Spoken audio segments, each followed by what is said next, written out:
Welcome, everybody, to another episode of the Market Down Podcast. I'm Nick Cummings alongside James Gisante, Daniel Hernandez, and Chad Big Bad Johnson.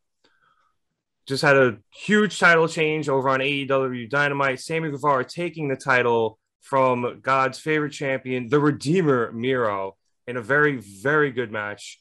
James, what are your thoughts on this title change? I think this match was pretty much everything it should have been. I think Sammy has been long overdue to have a little shine on him. So congratulations to the new TNT champion, Sammy Guevara. He hit all of his good spots. He's a high flyer. He's a fast-paced guy. I loved the Tornado DDT homage to Fuego, hitting Miro in his weak spot, which is his neck, which has just been beautiful storytelling from AEW for, at this point, I think over a month, probably even longer. And great match. Sammy, I know MJF talked about it earlier in the night, the pillars of AEW's future. Sammy is definitely one of those pillars, and this match just helped push him further along. You know, I really hope he stays that way. I occasionally get a little worried about his health, but I think MJF was absolutely right that he is one of these future pillars. He's incredibly over. He's, good looking dude. Let's not lie here. Good on the mic, and he's insanely athletic and talented. I love his move set, and yeah, he really deserves this. And he's done a lot of work both in the ring and out of the ring, especially on the vlog, which I love. So I'm excited to see what he does as champion. And we'll talk about next week's challenger in a bit, but I'm excited to see who else they have lined up for him. Danny, your thoughts? So I thought it was a great match. Like you guys were saying, I was really into it. I got really swept up in the finish. I also loved the Tornado DDT spot. That was a nice touch. I like the Miro was his own undoing in the match. He was the one who lost his cool and started ripping up the turnbuckles, and it's where he was in control of the match and didn't have to do that. I love that they played into the neck. And like you mentioned, I love how it ties into what MJF was saying earlier in the night, the four pillars. And I think that's something that I've been kind of in the back of my head keeping track of, where like thinking about is like, oh, how are these guys progressing going forward? Like who would you say is in the lead right now? Who's doing what at the moment? And I think they have a good record of going back and forth. There was so many times where Jungle Boy was put in that position as like, hey, this is the guy for the future. This is the guy. Sammy's had his moments, and this is his big one. And Jeff has had countless. Darby has had countless. So this is finally like momentum shifting in the way of Sammy, who has always been in the inner circle and been with Chris Jericho and had the spotlight on him. But now he feels like he has jumped up the card. He feels like he's at a point where he is the main guy in the inner circle now. And he is the one who's going to be having more time and effort put into him. Like I know Chris is feuding with America's top team and Men of the Year, but Sammy feels so important right now. A well-earned title win and a great moment. Loved it. Before Chad can speak, because I want to hear his opinion. I didn't think about this until you just spoke, Danny, but I think the best way to compare Sammy right now is sort of a young Randy Orton in evolution. Like that was Triple H's group, but you could tell that they were using that group to groom Randy into being the star later. Like granted, Batista was, I think, the hotter star out the gate, but Randy was clearly the plan for that group. And I think that's what they're doing with Sammy now. I agree. Yeah, not to mention too, they've been building him becoming more of a single star lately. He had the win over Shawn Spears at the Stadium Stampede, the second one. He got that pin, and then he got another pin on Shawn Spears recently too. So they've been building him up with wins in those instances, and then in singles competition as well. So him becoming the champion seems the culmination of his recent run. Chad? First of all, I have to thank you guys for putting me onto the history. As you all know, I'm a new watcher, so I didn't know they were building Sammy like this. The Randy Orton shtick that got me. That blew my mind. That made the match even better. The match was amazing, phenomenal. It was unpredictable for me because I saw brute strength versus the high flyer, and I automatically thought with my WWE brainwashed mind that that Miro was taking the W, and I totally got swept up in the ending. It was great. It was phenomenal. As you guys say, it's a long time coming for Sammy, I guess. So I've only seen him for the last like month and a half too, but he's always been great. So I'm looking forward to the ride now. I know it's been brought up on television before, and I know it's been discussed with fans on the internet before, but it can't be understated that Sammy was in AEW's first match. The first match on television was Sammy Guevara, and that's not something they did willy-nilly. They did that for a reason, and I think we're 2 years out. We are one controversy behind us with Sammy, and I think he's grown a lot as a performer, and I think he's grown a lot as a person from what we've seen. And I too am a big fan of the vlog, and I think the maturity has come. I mean, granted, look, we only know these guys as well as we can through a screen, but from what we've seen, the man's put his time in to sort of better himself on all fronts. And it's great to see, in my opinion. So well said, James, but I actually did want to ask you something, but a quick note based on what you said. Man, interested in how we could compare the two guys from the first match on Dynamite, where they are now tonight. Right.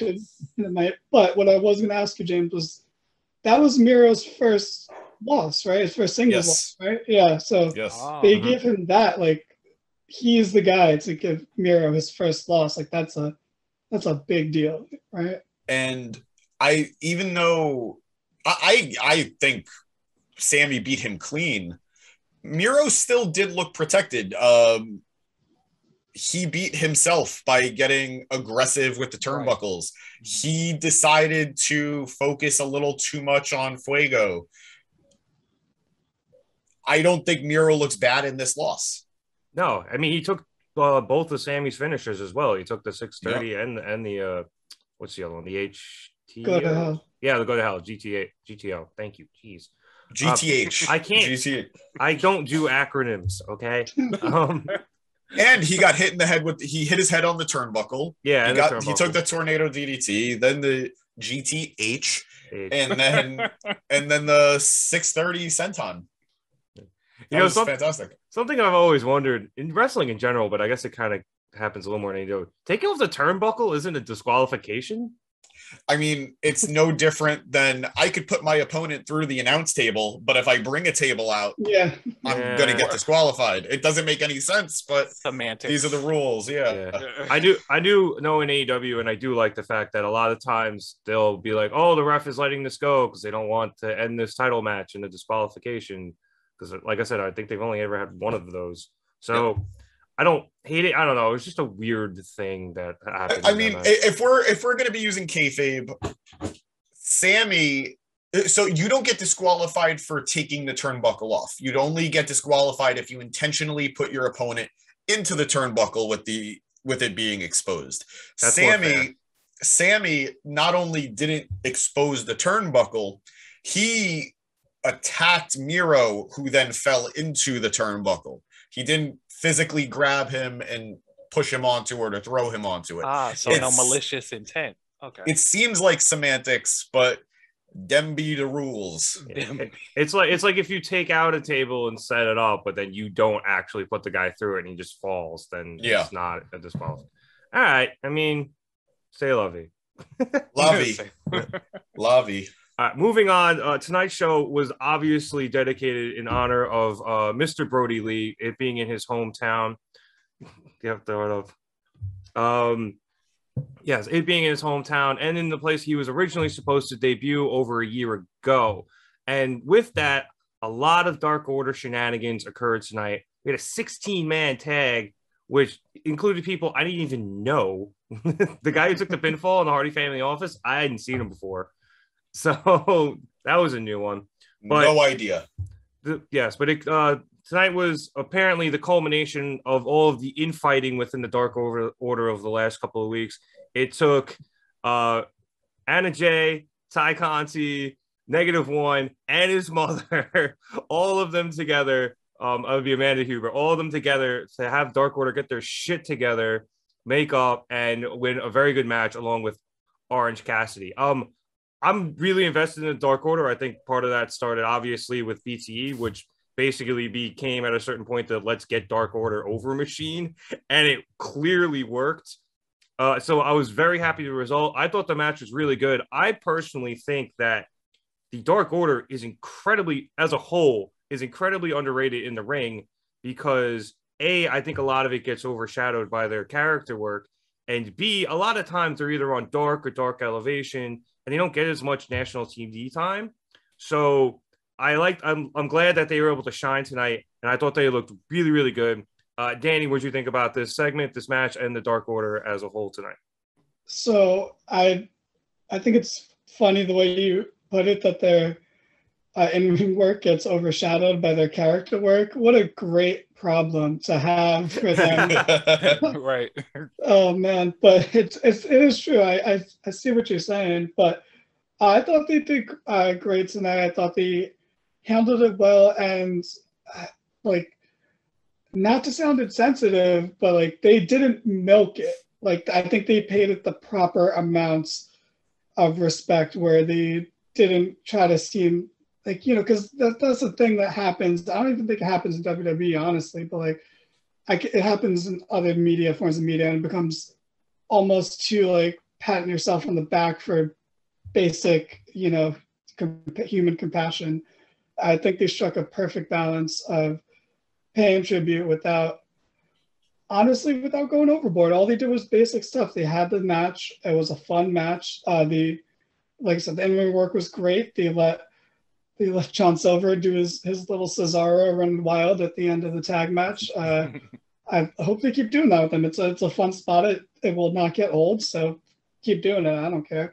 I liked that they had a little bit of unity, and it was all in family. They didn't have anyone else come in or come back to help them. They worked it out in Dark Order. It was -1, but technically the leader of the group, coming out to throw the papers.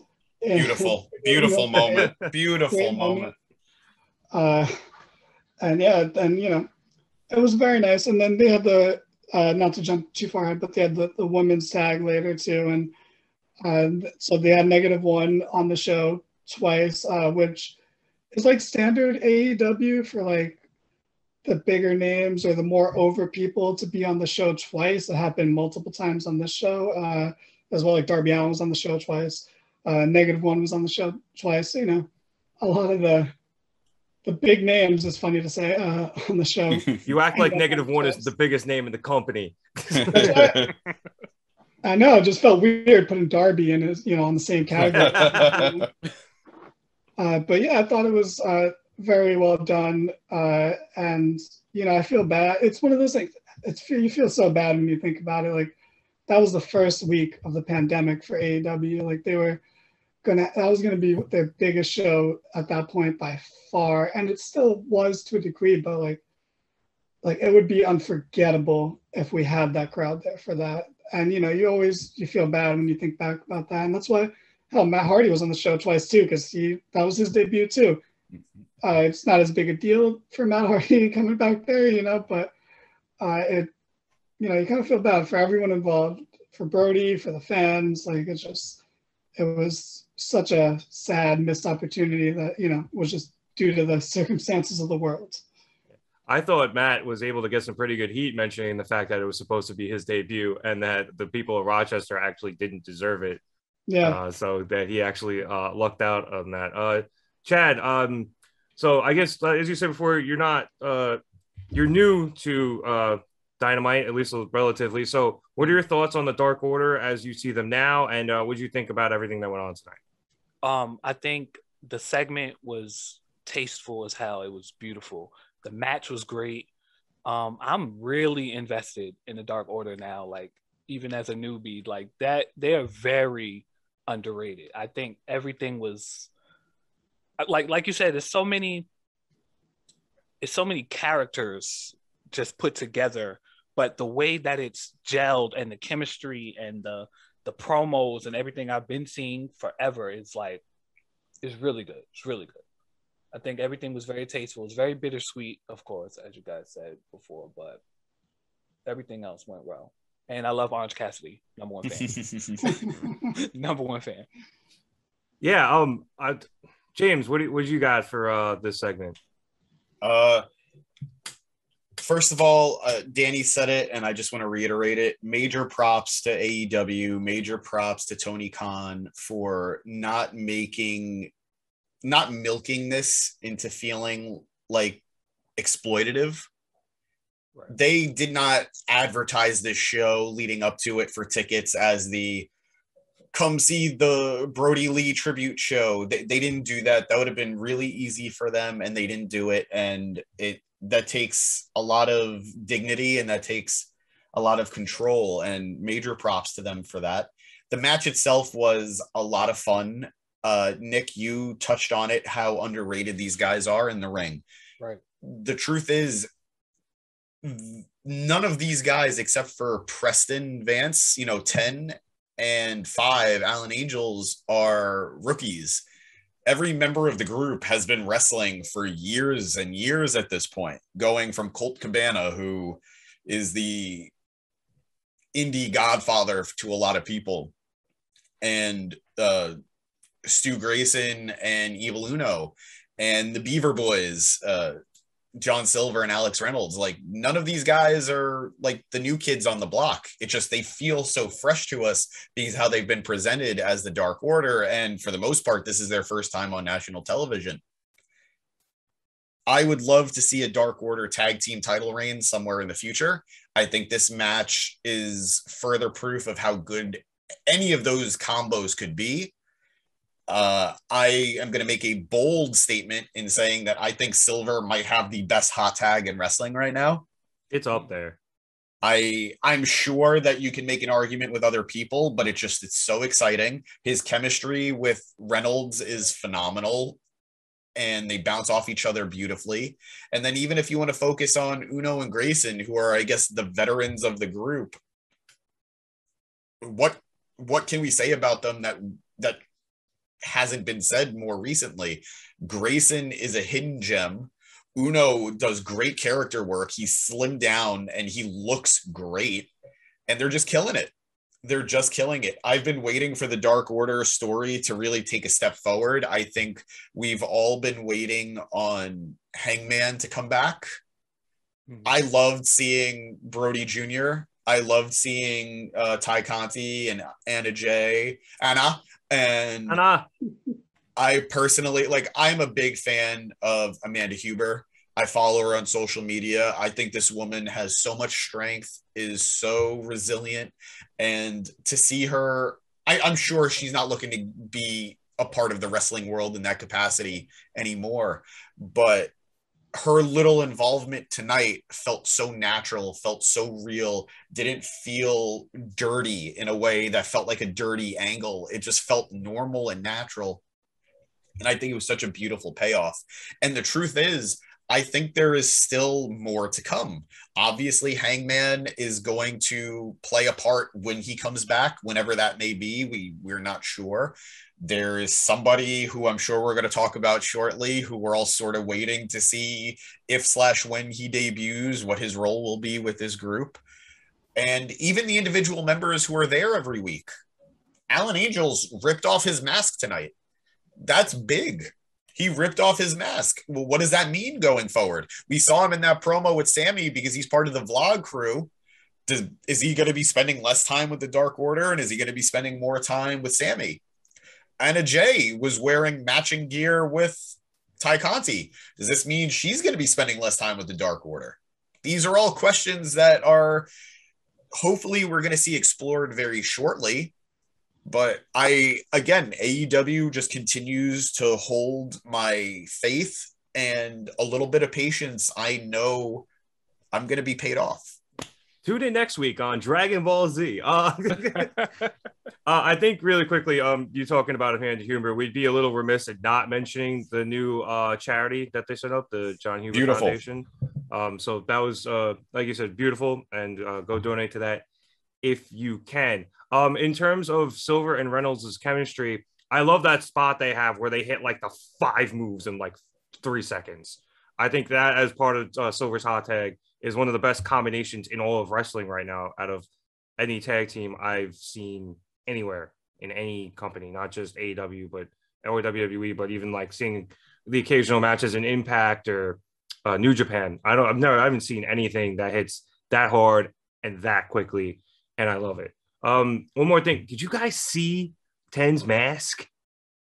Deathstroke. That was Slade Wilson. Was it Deathstroke? I thought it was Bane. It was Deathstroke. No, that was Deathstroke. Yeah, it had the 3 little slits for like that Slade has, and it had the curved eyes that he has. I get how you get Bane. I do get how you get Bane. And you know what? Maybe I am a bad nerd right now and it is Bane, but like looking at my Deathstroke mask on the wall right now, I'm pretty sure it's Deathstroke. Well, it was half and half, so you're probably right. Yeah. Oh no, I was just saying I said the same when I saw it. I thought Slade. Yeah, that thing was bad freaking ass. I love 10. I love 10, and I'm not even ashamed to say it. He's got a great spine buster, and that move always gets me to pop. He's young, he's got a good look, and you know, once he gets over his drug problem, I think we're all gonna we cannot wait to see where he goes. Damn, I was going to use that joke. You son of a bitch. I watch BTE too, damn it. All right, yeah. And I think to your point about Ty and Anna having matching gear, I think that's another sign that's pointing towards your dream of the AEW women's tag team belts. I think they're coming. Please. Yes, please. Yes, please. Yes, please. Yes, please. Women's tag team titles. I know that people are. Yeah, I'm going to go on a rant. It'll be quick.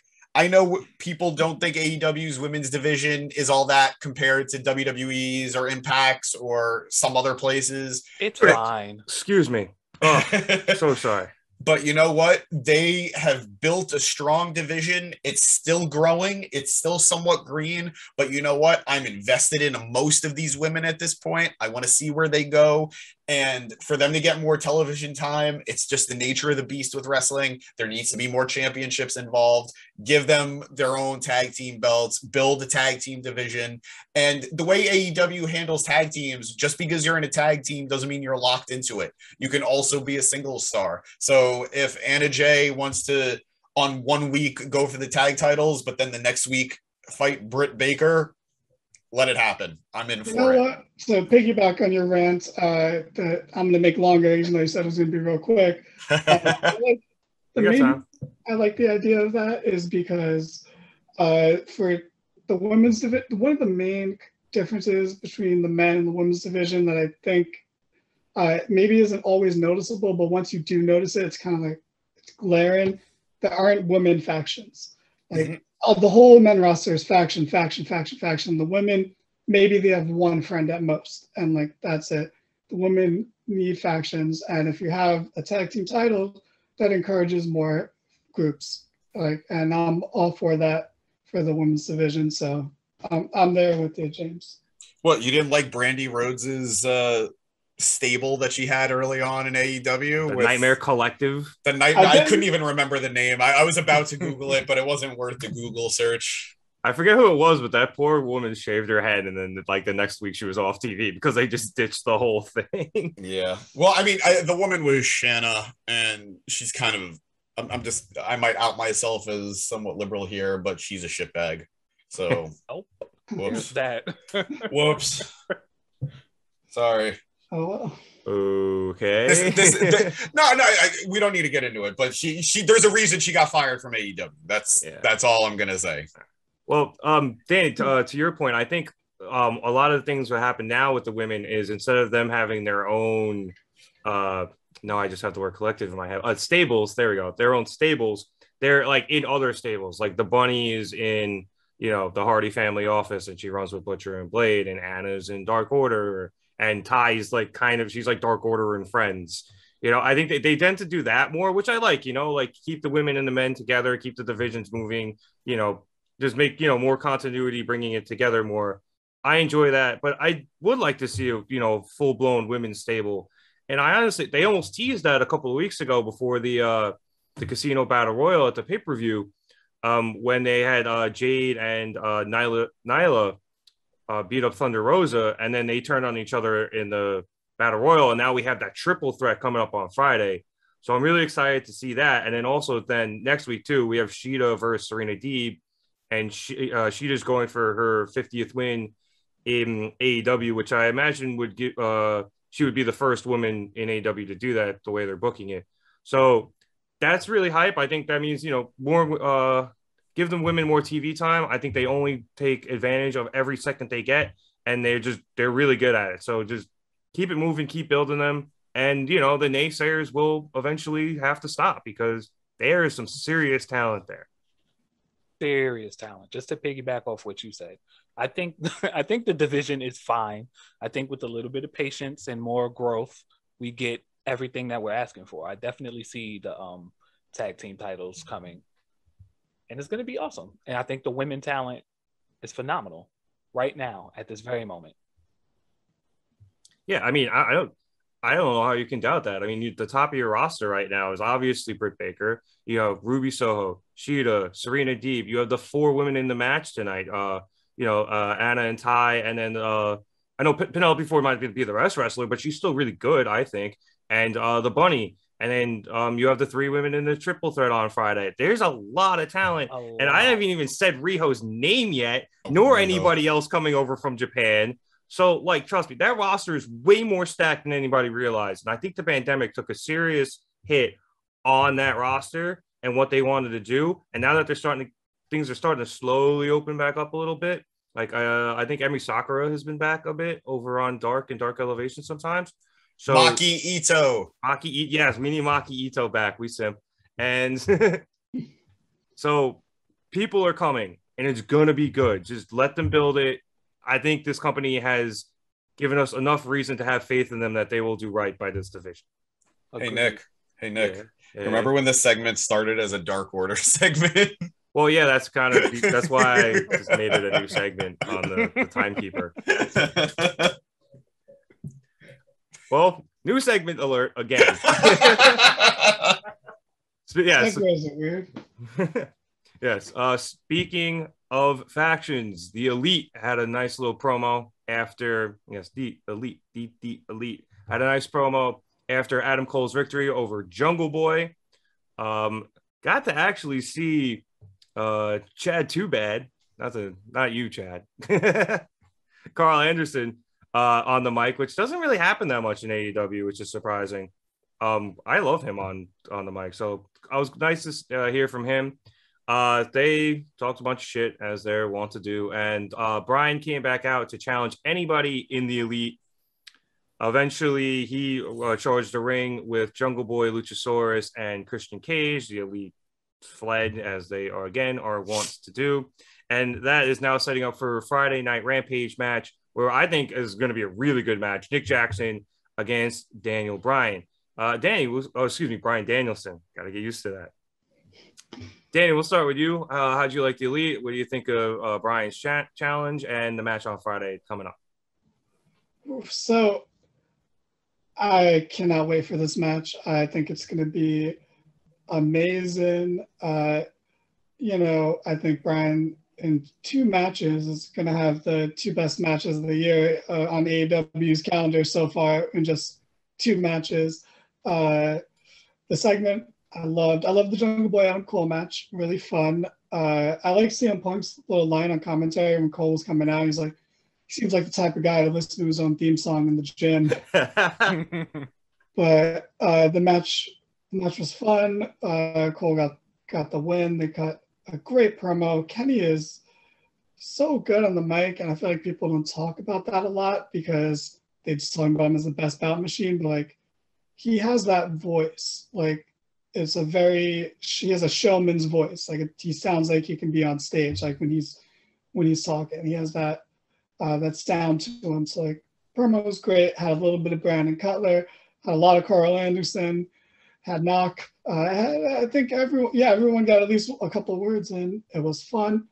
Brian came out, and I thought for a split second, I was like, this is too WWE for me. I was like, if they're going, and this is like a minor nitpick, but I feel like with a lot of the WWE guys, it's the only time AEW has like rematches in short spans of time is with the WWE guys. Like Christian faced Kenny twice in a short span. Chris Jericho fought MJF 5 times. Like I was like, if Brian fights Kenny Omega right away again, I'm like, this is like, these guys got to drop this WWE habit they have of fighting the same people over and over again.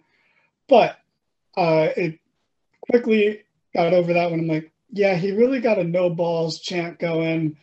So I quickly got over that. I was like, yeah, that wouldn't happen in WWE. Like, so I didn't mind it, especially if he's gonna start facing all the other guys in the Elite in singles matches on his way to fighting Kenny again. I won't mind if he goes one by one through the Elite. And like I said, he quickly turned me around. I love Brian, so it's not like a knock on him. This is just like a pattern I've noticed in my head where I'm just like, this keeps happening with the WWE guys. But great segment. Loved it so much.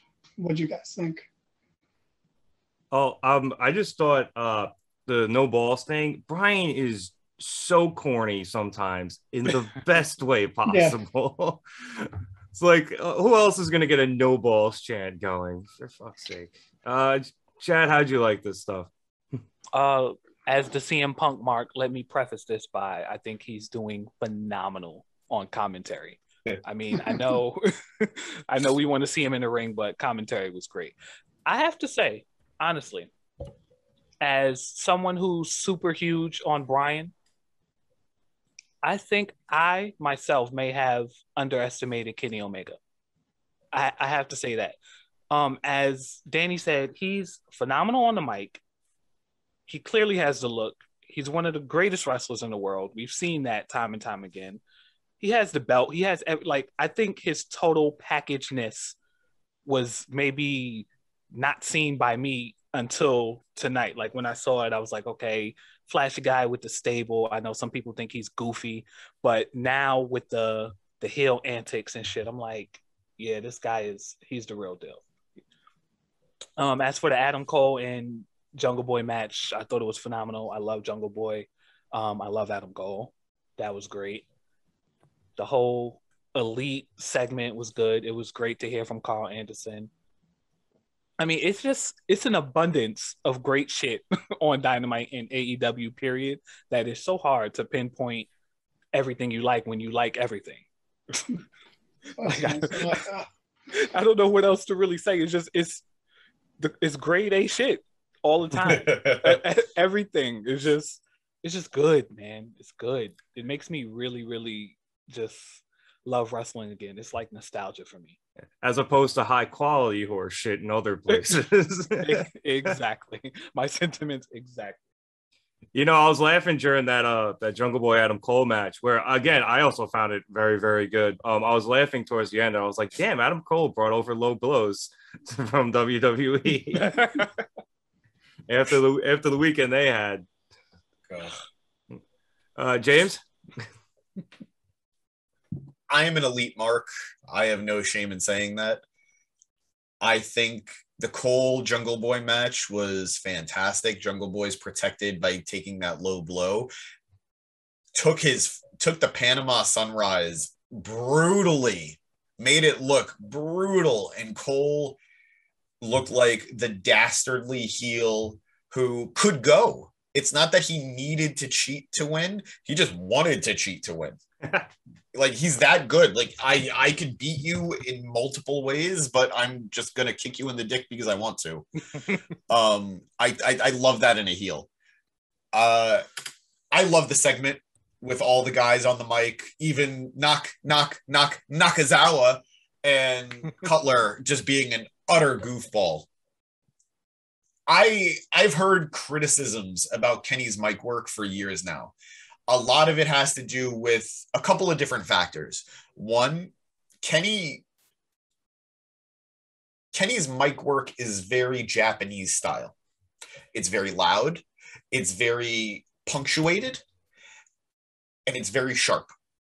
That's not something that we're as used to here with United States promos. And I'm not saying one is better than the other. It's just they are undoubtedly different. And especially when you're a gaijin in Japan, your promo work it's not something that you think because, oh, everyone else is speaking in Japanese, the English guys, it doesn't matter.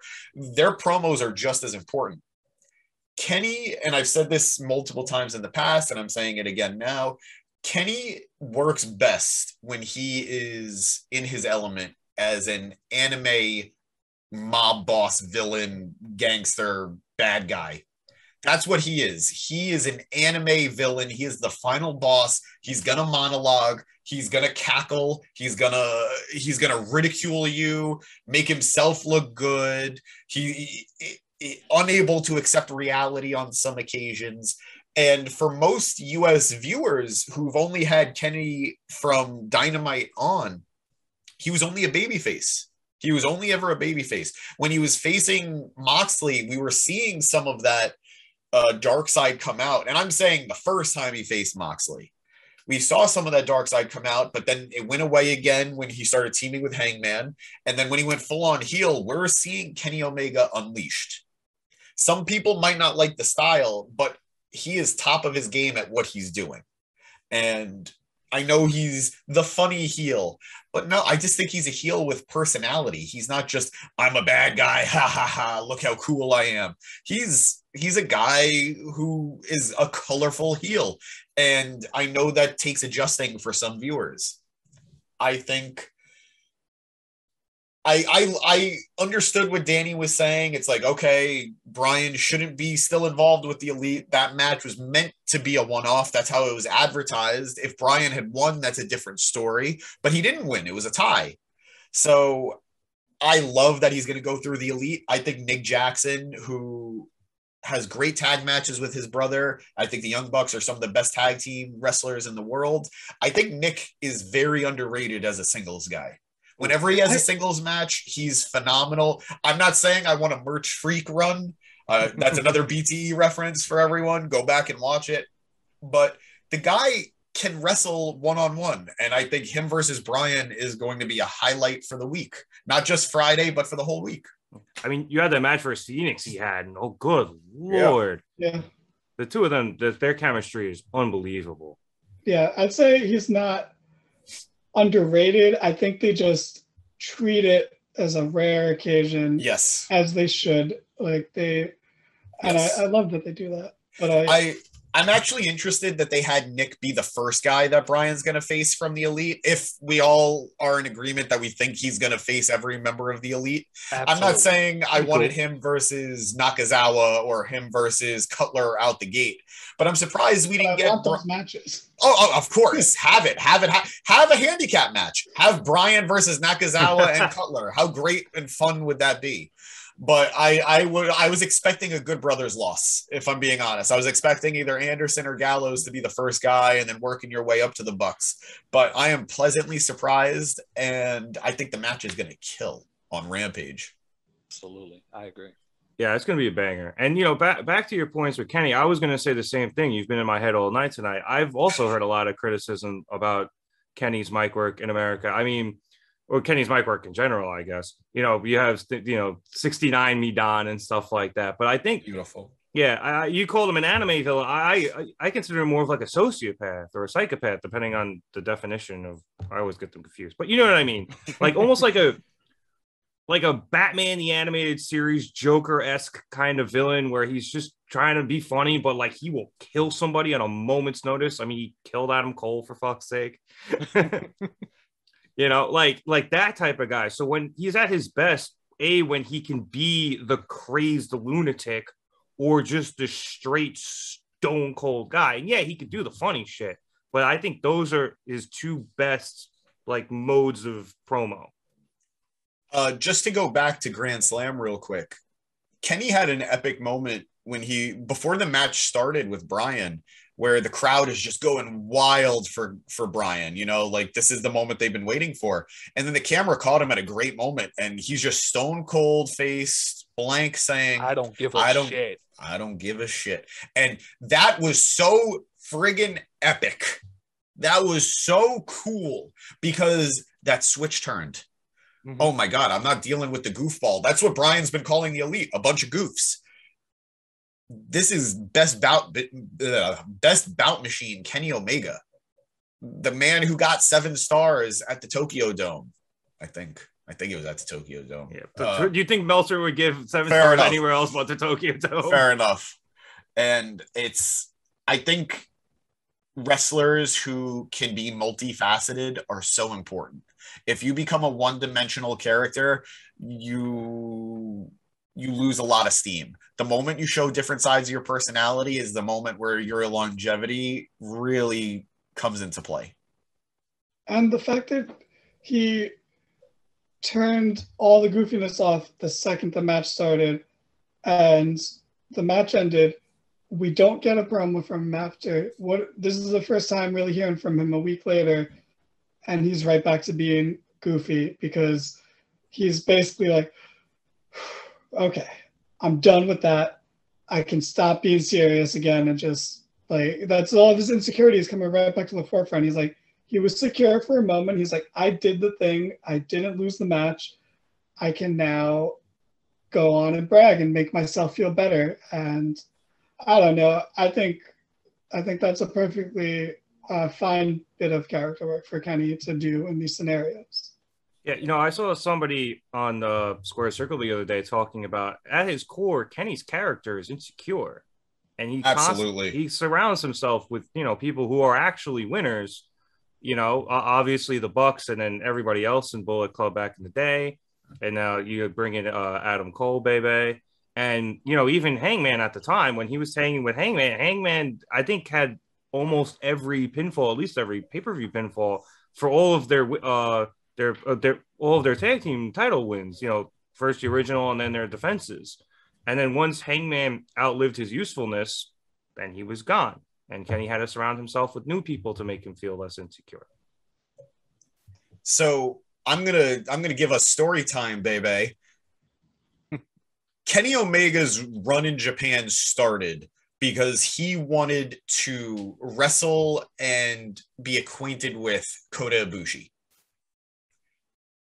Kota Ibushi, Kenny has credited him as the reason he didn't retire early from wrestling, because he was at a down point, and then going to Japan and meeting Kota reinvigorated him. They had their tag team, the Golden Lovers, which is one of the best tag teams in wrestling history, in my opinion, and has one of the best long-term stories in all of wrestling. And then Kota left Kenny. Kota went to New Japan, and he moved up in a weight division. That left Kenny rudderless, Kenny the character. That is when Kenny joined Bullet Club. So going back to the insecurity thing, I totally agree. Kenny is a guy who is just constantly trying to prove himself. And it all spirals back to Kota Ibushi, and I cannot wait for that story to be told in AEW one day. Get out of my head. Rent free, baby. I'm living there rent free. The third time this episode you said something I was thinking about saying next. Damn. Sorry. It happens. No, I mean, look, we're on the same wavelength here, you know, so I guess that's good for the podcast. All right. Well, speaking of people not on the same wavelength, we had Cody Rhodes and Shida Lee Johnson against Dante Martin and Matt Sydal.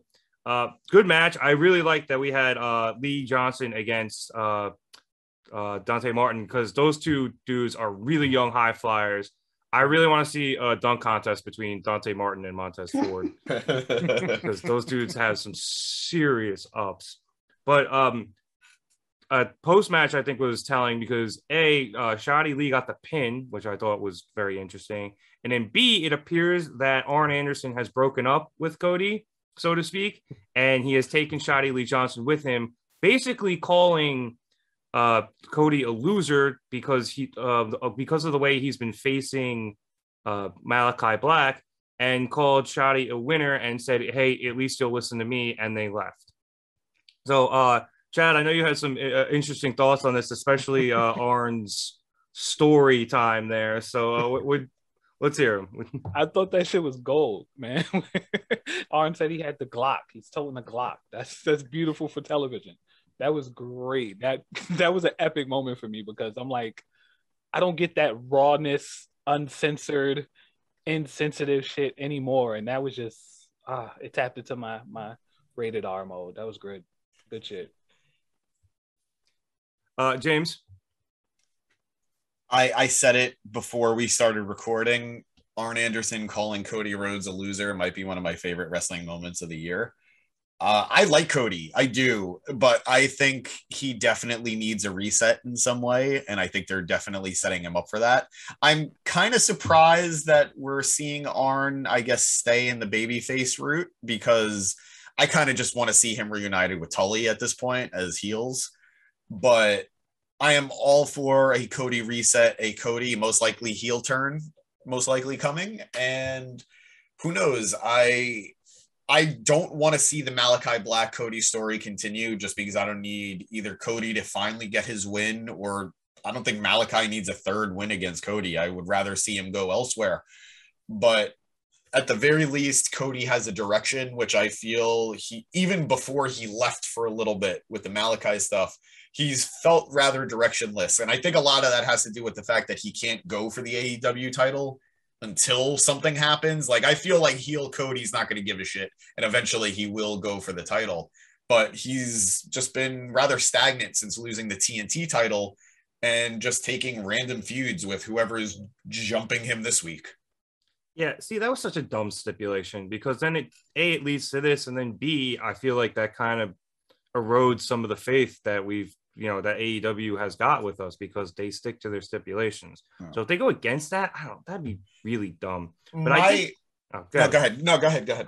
I was gonna say, I think they kind of have to turn Cody heel at this point. Like, I was keeping track of it. Like, he got booed again. Me and Danny were talking about this last week when we were at Grand Slam. He was getting killed. He got absolutely killed in New York City. And now he's getting killed again. Cody sucks chance to start the match, booed the whole time.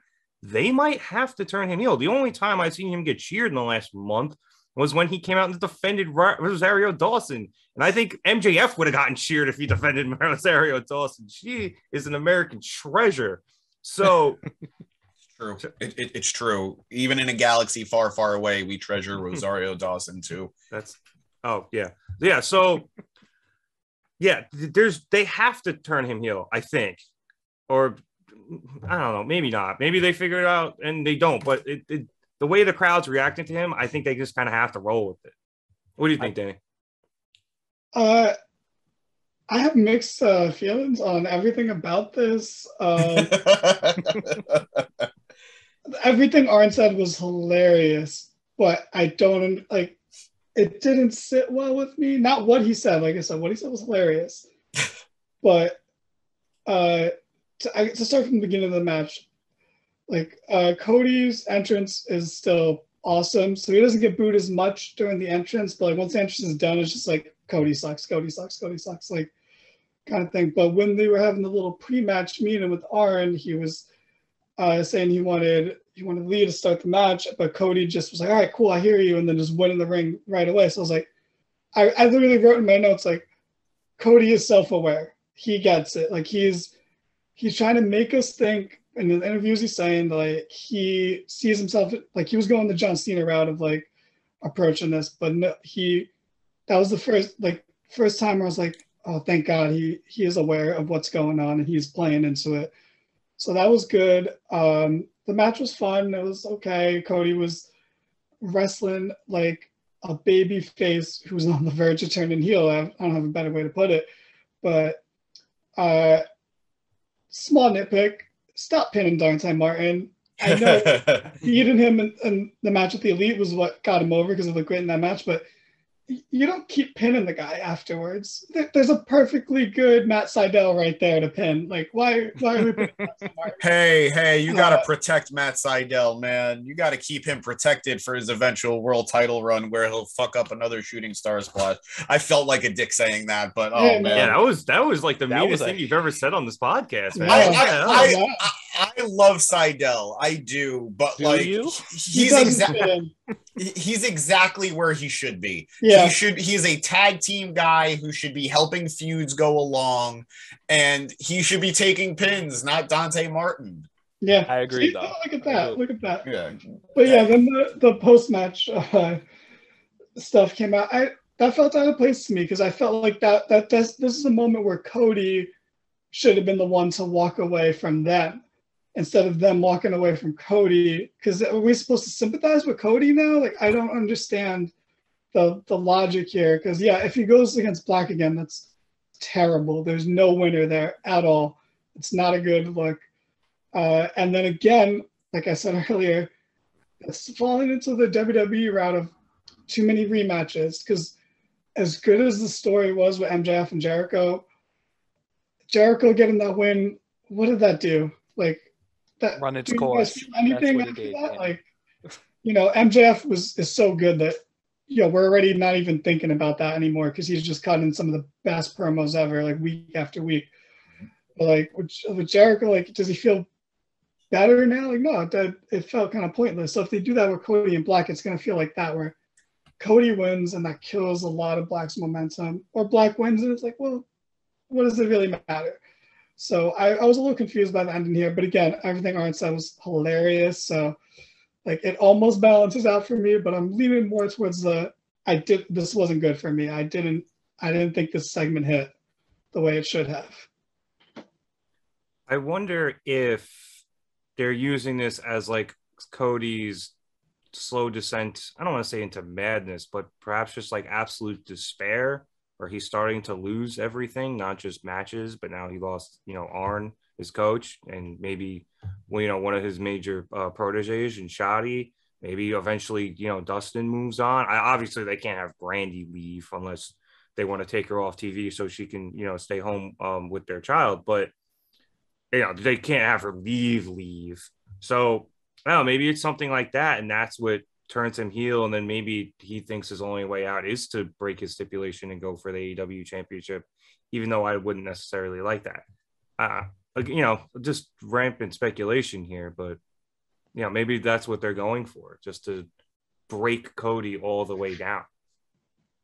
It just feels like a bizarro Hangman storyline, and I'd rather it just be like, we got to remember when Cody first joined the Elite, he was a heel. He was the American Nightmare. It wasn't just a nickname. Like, the guy was a dick.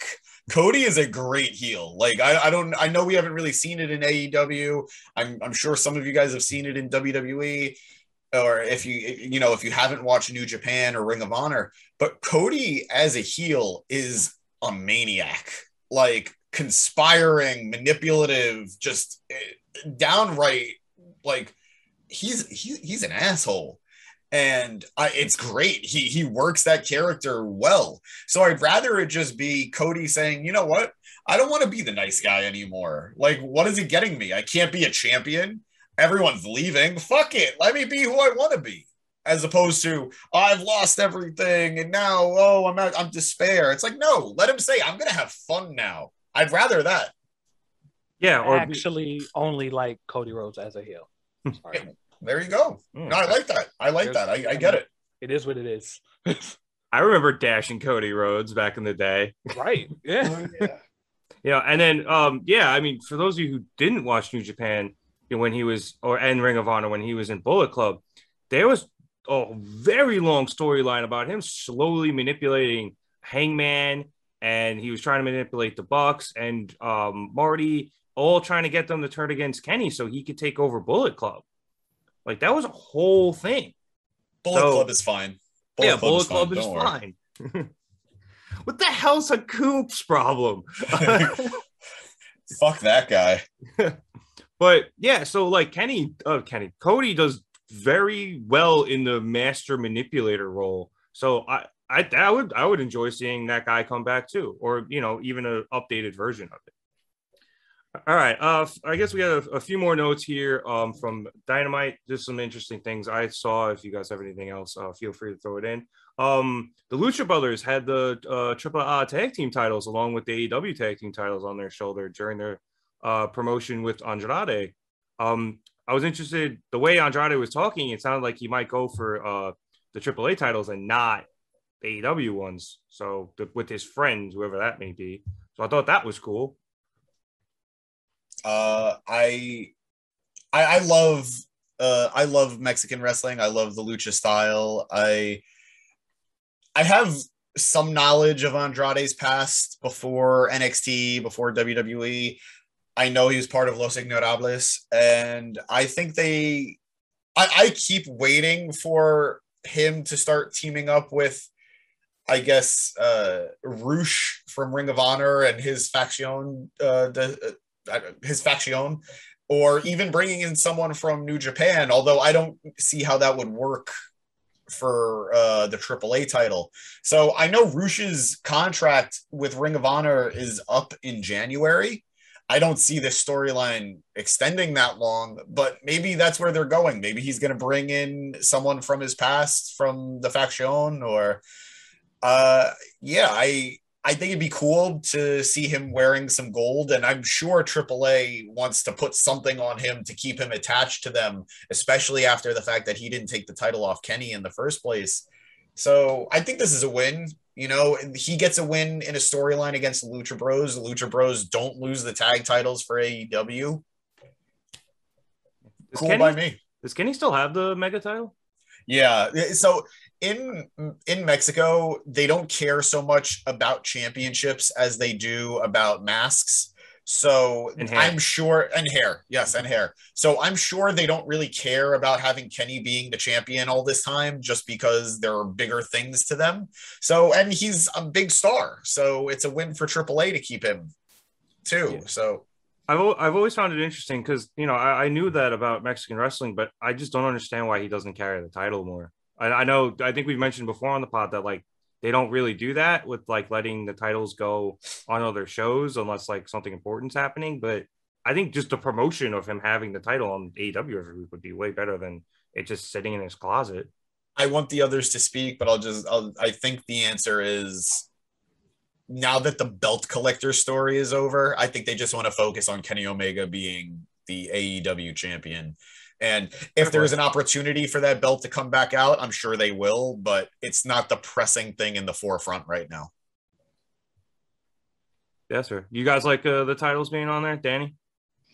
Yeah, I like the AAA titles being on there. I think AEW does a good job of using other promotions' titles to make their wrestlers seem bigger. And they do a great job of acknowledging the fact that there are other companies with their own titles outside of their world, so it feels more interconnected. But at the same time, it's like you're dragging down the AEW tag team titles by having them feud with a guy like Andrade. But Oof, the hate for Andrade is strong in you, Padawan. It's more a difference. I don't know if this was on your notes of other small noteworthy things, because I feel like we're already spending too much time on this not that big a deal thing. But dude, even the way Leo Rush was presented, it's like, oh man, he already feels like a bigger deal than Andrade at this point. Andrade is 4 months away from being Matt Sydal level with me. Jesus. Quick, fun little statistic about Andrade. As of tonight, Adam Cole, who has been there for basically 4 weeks, has wrestled more matches in AEW than Andrade has in 4 months. He has one, right? Whenever Andrade is going to leave AEW, as soon as his contract is up, and he's going to be one of the first people to have a shoot interview where he shits on AEW. He's going to talk so much trash once he's done, because he's clearly not having a good time. I think he got screwed by circumstances. It's not the Ric Flair stuff is killing him. And Pac being a guy who wrestles for AEW once every 5 months because he's got to travel back and forth. from the UK to here, it's killing him too. Yeah, no, it's not all like a lot of this stuff is out of his hands, but like still, I feel like he's gonna be that one of those only people to be like, yeah, this place fucking sucks. Like, not to mention he's had a lot of new arrivals coming behind him, you know, who are who are obviously higher profile, you know. Yeah. The main two being Cole and Danielson. Chad, you got anything? Or? I mean, for me, the title cameo, of course, was great. I hate to say it, I'm kind of leaning towards Danny's side of shit. Son of a bitch. I was indifferent on Andrade at first, but now I liked NXT Andrade. I didn't really like main roster Andrade. I've been keeping up, but it's nothing to fucking keep up with. They're not doing anything with this guy. I mean, this promo tonight was cool. It was a good look, I guess. He's getting lost in the shuffle, and I'm getting lost with him. I can't keep up. I mean, I can agree with indifferent. Like, I do agree with indifferent because he hasn't done anything. But I don't understand Danny's just absolute hatred for him. See, I don't hate the guy. I would like to explain that I am actually incredibly indifferent towards Andrade. I'm very pro annoying James. So okay. That's, you know, if James wasn't on the podcast, I probably wouldn't have said half the stuff I said. You know? I understand. But Danny, I understand. Danny, I do have to agree with you that Lio Rush, like you said, he came in, no hype, no announcement, random promo. Holy shit, real Lio Rush is here. And you're right. I mean, he feels like he has a little bit more, I don't know, purpose, momentum. direction. Yeah, direction's a good word. He has more direction than Andrade has since he showed up, which is amazing. And part of that might be on time because, you know, Leo's been saying he's going to retire. We'll see if that actually happens. But, you know, he's been saying he's going to retire at the end of his New Japan bookings. So, you know, maybe that's, you know, maybe they're just like, all right, he's going to be in and out and we got to get, you know, we got to get our shit in with him quick. They already did the graphic. Lio Rush is all elite. They only do that when they actually sign guys. Oh, so, they did? Yeah, it was on social media at some point. So unless it was on like a fan account and I just assumed, but I'm pretty sure I saw the official Lio Rush is all elite. And he's retired like I think 2 or 3 times already. I wish him the best because I know. Yeah, right. I know he's got some issues and I know he's young and I think he's finding himself, but he's very talented. And if he's going to stick around, I would love to see them develop him. As somebody who has been diamond handing in the stock market all year, him talking about his nickname was interesting to me. I don't see how that's going to last or how that's going to catch on, but at the same time, it's the first time he's got a real character in a while. So good for him. He's going to take Matt Hardy's spot as a leader. I'm Big also indifferent on Lio Rush. Yeah, there's not much to say. Not much to say. Yeah, I'm indifference. That's the title of the pod, Indifference. Well, God, no, please. No, that can't be the title. We had like grade A horseshit that we could make the title of our podcast before Indifference. That's not a good look. Yeah, I apologize for my distraction. I'm trying to fact check whether or not. Oh yeah, he is. All right, official. It is on the AEW official website. Lio Rush is all elite. So I don't know. Maybe I think I mentioned this in our group chat. Maybe he won't be wrestling too much. You know, maybe it's just more of a managerial thing. He did say, you know, he was there more for the money than anything else, and the dude could talk. So maybe he'll hop in the ring every once in a while, but it's more of a managerial thing. Oh yeah, he's one of the best talkers I've ever heard. Lashley. Give him but he is a good talker. He is a good talker. I'm not going to moon the pod audience today. Another thing I noticed was they've been building this hair match between Orange Cassidy and Matt Hardy, and it's with Jack Evans. Okay. Jack Evans is going to be bald. Yeah. That's it. Yeah. That's it. That's the tweet. Hot take. I don't understand this feud. I don't understand this dynamic with the hair at all. Like, I know Matt has been like slowly, like, he's got some bald spots. I know that. So maybe this is their way of helping Matt just shave his head. Like, maybe this was the storyline in the end game, but what the hell is this story? Like, I don't like. I love Orange Cassidy. I'm always gonna root for Matt Hardy to have something good, but what the hell is this story? Big bald Matt Hardy. Wait, what did you say, Danny? I said it's dragging on way too long. I'll also go on record to say I hate hair versus hair matches. Hate. I don't hate them. One, they happen so infrequently that it's hard for me to hate it.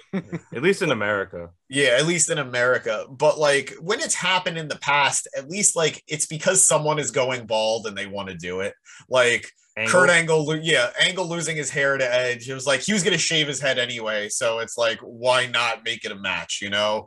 Vince getting his head shaved. It's not like he was going bald, but like. But Vince doesn't care. Yeah, exactly. And it led to Do-Rag Vince, which is one of the funniest things of all time. Him with the ECW title in the Teddy Long show. Speaking of hair matches, why didn't Baron Corbin put his hair on the line when he decided to go bald like 2 years ago? Yeah, maybe he just wanted to do it. I don't know. That would have been fun. But maybe they didn't want to give him a loss. Baron Corbin is surprisingly, exactly what I was going to say. He's surprisingly well protected, and his moves End of Days is seriously well protected. That's I think something Triple H told him early, and he is seriously taking it to heart. Yeah. Last thing I wanted to mention before we wrap up Dynamite Talk, we did forget to mention this earlier when we were talking about Sammy's win. He had a promo after the first segment of the new Cody Rhodes reality show. So right in the first commercial break there, and he said that Bobby Fish texted him, and now he's his first challenger next week. Yeah, he tweeted it. Yeah, exactly. Yeah, that's what it was. Bobby Fish. Okay. Spade to spade, Bobby Fish is a good wrestler. He's a great striker. Yeah.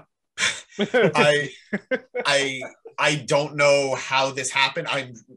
Somebody said it when we were talking before we started recording, that Adam Cole connection probably came in real handy right now. Yeah. Again, I don't want to get into political stuff, but I know that Fish is involved with a lot of things that made him very undesirable to a lot of companies, or at least maybe in NXT. I'm very surprised by this. I'm hoping it's a good match. He's capable of it. Sammy's capable of it. So I'm excited, I guess, to see that match, but I don't know how much more Bobby Fish I need after that match. Yeah, this could be like one of those. They had a couple of one-off matches, I think, in Cody's TNT title reign, where they had guys come in from other companies. So it's probably just that. I like that. I mean, hell, that's how we got Eddie Kingston, right? That's how we also got Ricky Starks. Oh, yeah. So, sometimes it works and sometimes it doesn't. It's kind of like a tryout type of thing. But I don't know. I agree with what you said about Bobby being a good wrestler, but I don't know if I want to see him in this match. I know, like, this is Sammy's first challenger. We could add a lot cooler guys than Bobby Fish, right, Chad?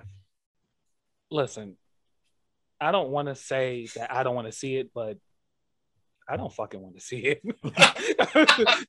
I'm sorry. It is what it is. I mean, Bobby Fish is all right. He's good in the ring. He's missing something, though. It's not really. We're indifferent again. Again, right? But anything for Sammy's reign, though, I'm looking forward to that. So, having different competitors, that's fine, I guess. Whatever.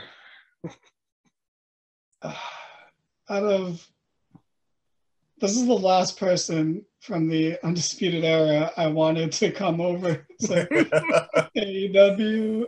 I don't really care. I do think it's a good first opponent for Sammy. It'll bring some hype because it's like, oh, this guy was just in NXT, now he's here. Like, it has like that kind of feel to it, and it's like just a good first person for Sammy to beat. And I don't care what happens after that, like with Bobby Fish, like whatever happens. There's not much to say about it. I don't think it's honestly that big a deal. Isn't Bobby Fish like 50? He's in his 40s. He is in his 40s. And granted, there are a lot of top talent right now in their 40s. It's just he's someone in his 40s who has gotten injured a lot lately, and I think he's got some city miles on him. Yeah.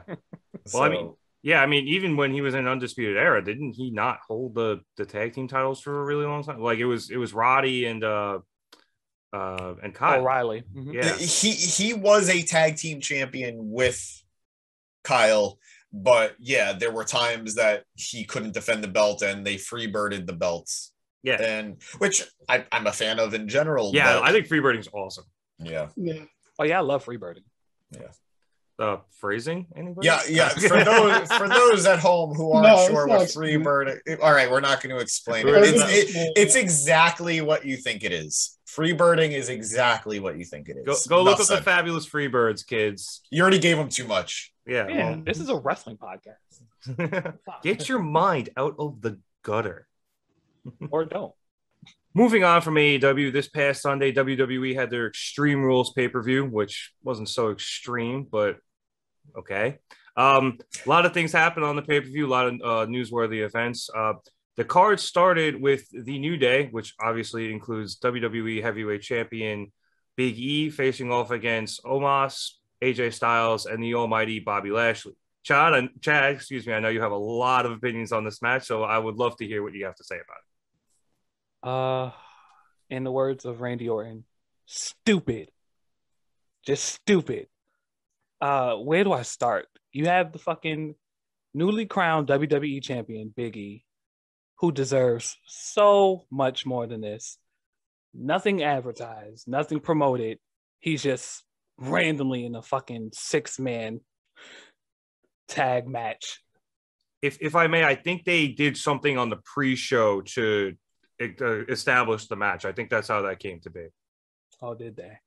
Sorry, I missed that. Sorry. Well, I mean, hey, I don't watch pre-shows. They briefly mentioned it on commentary for like 15 seconds, and I was just like, but that's why this is happening. Isn't that even worse that it's like you didn't have your WWE champion booked on the show until the pre-show? Yeah, until like 7:35. Yeah, it's pretty dumb. It was a bad call. That was a bad call. Period. I want to see Big E. James wants to see big meaty men slapping meat. And how are we going to see that when nobody turns on Extreme Rules until like 8:30? I know it's going to be a common thing that we talk about through talking about Extreme Rules, but Raw's weird booking decisions, it's hard to wrap your mind around. And I think they just care more about booking TV than they do booking pay-per-views anymore, because now that they're on Peacock, they don't care. They made their, I think it was what, $4 billion? Yeah, for the next few years. Like, they made their money. They don't care if people are clicking on it anymore. They're there no matter what. So I think they care more about booking for Raw and SmackDown, which in theory should be good, but I did not like that decision whatsoever. So no matter what the match was fine, but it's your WWE champion. Yeah, and then, I mean, to go off what you're saying, booking for TV, then the next night on Raw, they have Big E against Bobby Lashley one-on-one for the title to open Raw, and they were advertising that on the pay-per-view. But you juxtapose that against AEW, where I think they're also booking for TV, more than pay-per-views, excuse me. But that's only because they have 4 pay-per-views a year. Yes. Right. It's a lot different. It used to be the WWE cycle was, okay, pay-per-view ends, we'll do the night after on Raw and whatever, we have the fallout, and we immediately start moving towards the next pay-per-view in another 4 weeks. I mean, and it still kind of feels like that, but you're right. They got their money. So pay-per-view itself is just it's like in name only nowadays. Yeah. Very few people are buying this through their cable provider like back in the day. So I can kind of see what you're going with there. They're not booking the strongest pay-per-views because they don't have to. Mm-hmm. But they're not booking strong television either, usually. Well, that's a different story. Yeah, I think the most hype thing to come out of Sunday into Monday regarding the WWE Championship and Bobby Lashley and Big E is we got the Hurt Business back. That's great. Yeah, it's big hype.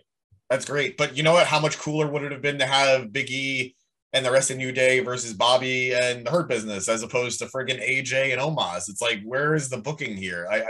Whatever. Did feel random. I mean, the Hurt Business getting back together is problematic in and of itself with the lack of any story reason for them to be back together or really for them to even break up. I've noticed this lately. I don't like the Raws had a lot of, they'll have their big match go on first, have it end in a DQ, and then have it be the main event. I don't like that. I don't care about the match the second time in the same night as much. They did it with the tag team gauntlet, which is even dumber because it's a gauntlet match. And then they did it now. But yeah, I don't know. I don't have much to say about this. Yep. All right. I think the next biggest match on that card was probably the Charlotte versus Alexa Bliss women's Raw Women's Championship match. Danny, what did you think? I don't know. I thought the match was okay. I kind of thought it would. I kind of thought it'd be better, honestly. It wasn't like bad per se, but I think they both had better matches. I don't like the finish. I don't like beating Alexa. I know like there's a lot of problems with her character and her keeping this character after Bray's been fired. But you know what? The character's over. Alexa is over. People were cheering for her. People would cheer for Lily. Like people cheered for the stupid Charlotte doll she made. And like beating Alexa Bliss has been so well protected, just so nonchalantly with no fanfare, and they did not make a big deal of it. She wasn't even mentioned on Raw. Like she's supposedly going to take some time off, and you know that's okay. But like they didn't even acknowledge that she was the person Charlotte beat on Raw, and it just felt like a momentum killer. Like Alexa has someone who's very well protected, and despite all the controversy around her character, has constantly had momentum.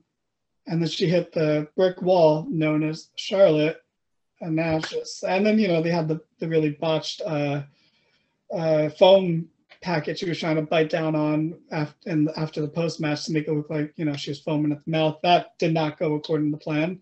It really did. The only thing I can think of when I was watching that was in Little Giants when they're making the big comeback in the second half, and the kid goes, I use these for indigestion. Well, what are you going to use them for? Intimidation. I deadass thought she popped the Tums and was just trying to melt it in her mouth, and it just wasn't going. It's exactly what it looked like. I could just see James shaking his head. I can only imagine how frustrated he is with this match. I'm sorry. It's weird, and I don't want to be a Debbie Downer because I know that there are people who enjoyed the pay-per-view for the most part. This is the first time in years. I have never stopped watching WWE from the moment I started in 2001, 2002. I have never stopped watching, and I don't think I'm going to stop anytime soon either. But this is the first time that I could just say I didn't care about what was happening. And it's not a detriment on either Alexa or Charlotte. It just, I knew what was happening. I knew Charlotte was going to win, or I very strongly suspected Charlotte was going to win. And I think the most I felt about the match was when Charlotte ripped up the damn doll. Like, I felt more with her ripping up the doll than the match itself. And I thought Alexa looked good in the match. I think Alexa looked better here than she's looked in a lot of her matches. And I don't think she's a bad worker. But there was an edge there tonight or that night. And I don't know. The ending was with the botched foam was woof. And I just want better for these ladies. Like, even Charlotte, who is so oversaturated at this point. I've seen the same story from Charlotte over and over and over. I'm the queen. I'm better than you. I don't have anything else to say. Those are my 2 bullet points in my promos, and those are the 2 bullet points in my feuds. And it's so disappointing. It's so disappointing when the quality of performers they have and the quality of just talent between them. I don't know. Again, I'm sorry. I don't want to be a Debbie Downer on it. It's because the match was fine. Keep doing it. Keep doing it. Let the hate flow through you. The match was more than fine. It's just hard to care. Booking. Yeah, the booking made it hard to care. You know, I'm usually the person on this podcast shitting all over WWE. And I think, you know, I have good reason. So I haven't watched Raw or SmackDown or NXT or anything in weeks. But I watched this pay-per-view because I was like, you know what? We're doing the pod. I got to watch it. And granted, I was doing it while I was working. But for the most part, I enjoyed it. I thought the matches were well wrestled, despite the fact that, you know, I've come to expect that there's the WWE style and everything gets a little predictable even within the ring. But I thought everything was pretty good. I didn't see any horrific botches or bad spots, or, you know, it wasn't overly entertaining like I think AEW matches can be, but I didn't find anything like underwhelming. I thought Alexa, especially, she hit that sunset flip or code red or whatever the hell you want to call it. Hey, it was awesome. And it's all way cooler too because she's so small. She's got to get a lot of torque and flip on that thing. I thought that was an awesome spot. So I enjoyed the pay-per-view. A couple of things I didn't like. You know, I agree with Chad and him not enjoying the fact that Big E was just in a random 6-man tag to start. The post-match for the Charlotte stuff was kind of dumb. But, you know, I tell you what I did enjoy, and Danny, I know you enjoyed it too. That U.S. title match was solid. I had a good time watching that. Those 3 guys can obviously go. Hardy's way over. Priest is over. Sheamus is getting good heat. And I thought it was a very entertaining match. Yes, this match was very fun. I would say it was just a little bit, not to say worse, because that makes it sound like I didn't like the match, but I would say it's just a little worse than the triple threat with Drew and Sheamus. And that's only because Drew is better in ring currently than Jeff Hardy is at his age. But the match, regardless, was super fun. And it's one of the... Damian Priest is not booked like a WWE wrestler. He is not like at all. He is booked like wrestlers in other companies, not just AEW, but in other companies, because he is someone that is not taking losses. I think his only loss in the main roster was a handicap match. And even then they pretend like that didn't happen. So, you know, I think we're so conditioned that in any other feud, Sheamus will win half the matches against whoever's going to face him for the title. And then the first match won DQ, and then like maybe he'll drop the title in the next match. But like here, Priest just won. He won the non-title match. He won the title match. He's won every match since, and they're making him look so good, and it's so uncharacteristic that I sometimes don't believe it. And I did not care about Priest at all before he came to the main roster, but because he's this anomaly on the main roster who isn't treated like other NXT call-ups, just other WWE guys in general, it's so refreshing to the point where it's like he could be terrible. Like he could be a terrible promo and like an average wrestler, and he would seem amazing to me because he bucks all the trends of WWE booking, and I don't understand why they've chosen him, but I'm not going to complain. I'm just going to enjoy this ride however long it lasts. Go ahead. Being friends with Bad Bunny must have its perks. Chad, what did you think of the match? Good evening. I'm Debbie. Hi, Debbie. Debbie fucking Downer. Outside of Damian Priest, I did enjoy that match. This pay-per-view took the wind out of me. I'm super duper surprised that the Rev, Nick over here, enjoyed it.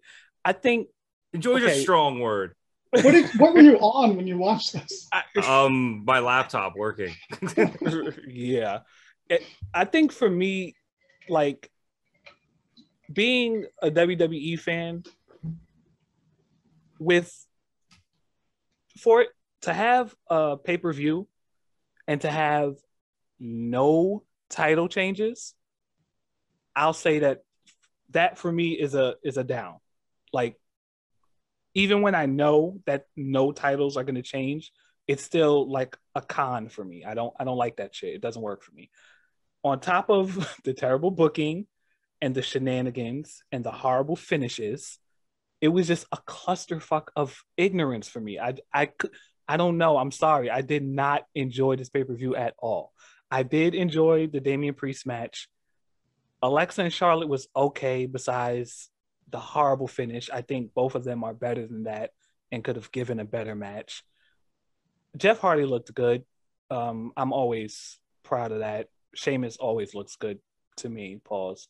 I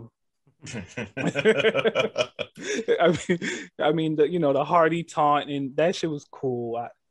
But other than that, man, I'm so spent and weary of the fuckery with the WWE. I get it. Maybe it's just my disconnect for the reason I liked it. Maybe it's because I'm so not burnt out. That's absolutely what it is. Me and James are stuck here with the repetitive, horrible booking and the bullshit pay-per-views that they're putting together with bullshit finishes that we can't even explain.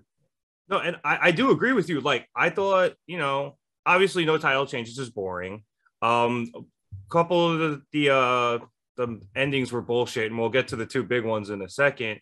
I just thought the wrestling was solid. Like, not even good, just solid, like, fairly entertaining wrestling. I do agree. The wrestling was solid, but the wrestling is usually solid. Yeah. So it's like, I don't know, man. I've seen some pretty bad, not even bad, but just generic ass matches out of WWE for so often. And maybe I'm just, again, at such a disconnect with them at this point that I didn't even notice I was watching generic ass matches. Well, that and I was coding, but like I thought it was okay. I thought it was okay, and I think I'm just not at the level of hate and vitriol that you guys are at, with two exceptions.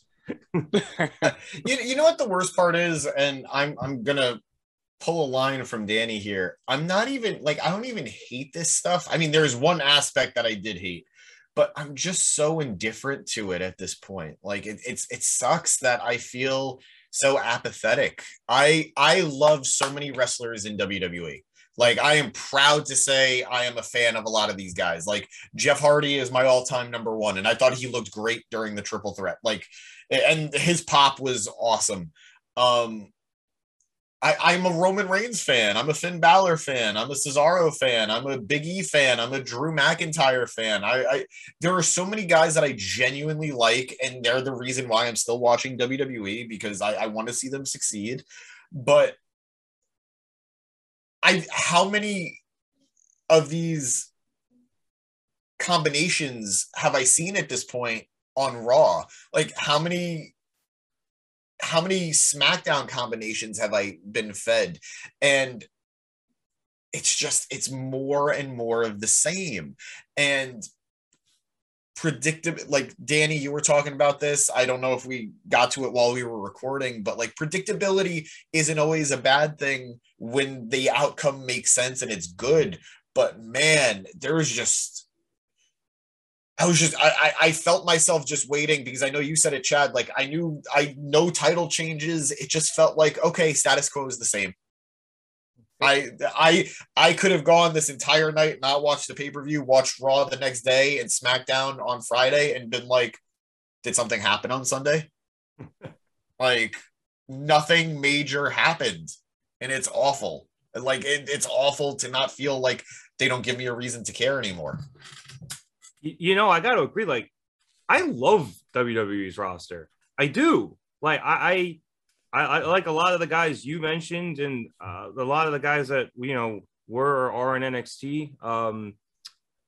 And it's just, I think apathy is a good word. It's numbing, is what it is. It's just, like you sit there and you're just numb to it because it's so bad now. I feel like, and I almost feel bad giving up on the shows because I feel bad giving up on these wrestlers that I truly enjoy. Exactly. Becky Lynch is one of my all-time favorite wrestlers, and I don't give a damn about SmackDown. And then that's probably the only WWE show I even would maybe even every once in a while get up for, so to speak. Not like out of bed, but like get excited for. And I think, like, I know I'm not the biggest Becky mark in this group even here, but they did the biggest disservice, I think, to Becky. And I know we could get to that match in a second. I know there are get to it now. Let's go. But they're making Becky one of their biggest superstars, one of their biggest talents, one of their biggest draws. They're making her feel just like anybody else. I feel like the special, and it's not because she's a heel, because heels can be special. Like Roman, there's this aura of specialty to Roman, but Becky is starting to just feel like anybody else. And I can't think of a bigger tragedy with the talent right now. And you guys can get into the match. I thought the match was good until the terrible ending. And then, but you guys could go off that. Well, I was going to say before we get to the matches, no one's allowed to be bigger than the brand anymore. That's what it is. And, if they're going to just kill her, kill her momentum just to make sure that happens, I think Vince at this point is willing to do that. And, that starts with shitty DQ endings with Sasha Banks running in as Bianca Belair is about to hit the KOD, and that's how we're ending the match. And I'm pretty sure Danny just had a heart attack remembering it. your head whipped back so fast you almost got whiplash.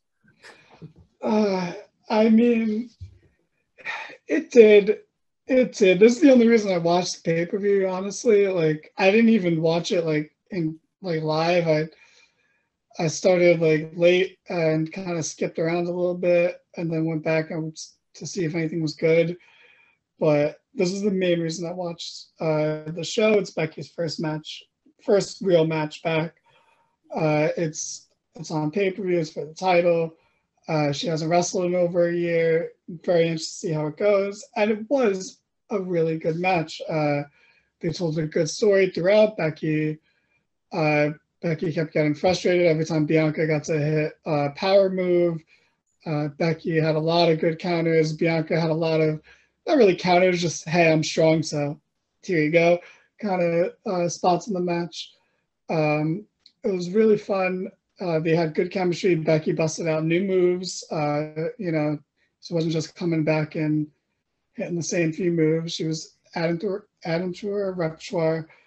But then they kind of just blew two things at once. Really more than that. You can argue how many things they blew at once, but Becky's first match back, Bianca's redeeming match from the SummerSlam match. They're telling a great story. Sasha Banks runs down for the DQ, and it's just